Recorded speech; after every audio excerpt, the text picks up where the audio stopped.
தற்போதைய செய்தி ஒன்றை பார்க்கிறோம். விநாயகர் சதுர்த்தி ஊர்வலத்தில் மோதல் ஏற்பட்டிருக்கிறது. திருப்பூர் MS நகர் பகுதியில் விநாயகர் சிலை ஊர்வலத்தில் மோதல் ஏற்பட்டிருக்கிறது. அண்மை செய்தியாக பார்க்கிறோம். திருப்பூரில் விநாயகர் சதுர்த்தி ஊர்வலத்தின் போது இருதரப்பு இளைஞர்களிடையே மோதல் ஏற்பட்டிருக்கிறது. திருப்பூர் MS நகர் பகுதியில் விநாயகர் சிலை ஊர்வலம் சென்றபோது இருதரப்பினரிடையே தகராறு ஏற்பட்டிருக்கிறது. அண்மை செய்தியாக பார்க்கிறோம். இது தொடர்பான கூடுதல் விவரங்களை செய்தியாளர் சுரேஷ்குமாரிடம் கேட்கலாம். சுரேஷ், என்ன நடந்தது? விரிவான விவரம். விக்னேஷ், திருப்பூர் மாநகர் பகுதியில் இந்து முன்னணி சார்பில் கிட்டத்தட்ட 600 விநாயகர் சிலைகள் வைக்கப்பட்டிருந்தன. இந்நிலையில் இங்கு ஊர்வலமாக கொண்டு சென்று விசர்ஜனம் செய்வதற்கான ஏற்பாடுகள் செய்யப்பட்டிருந்தது. இதற்காக திருப்பூர் புதிய பேருந்து நிலையம் பகுதியில் இருந்து இந்த சிலைகள் அனைத்தும் ஊர்வலமாக வாகனங்களில் கொண்டு செல்லப்பட்டது.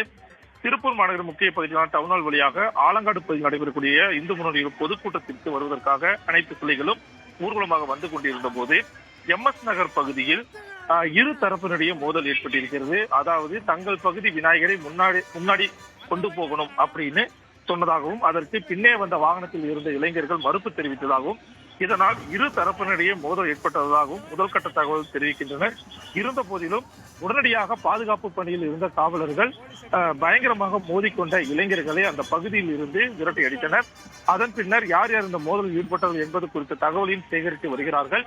நாளை மோதலில் ஈடுபட்டது குறித்த தகவலை எடுத்து அவர்கள் மீது சட்டப்பூர்வ நடவடிக்கை எடுக்கப்படும் என காவலர்கள் தெரிவிச்சிருக்காங்க.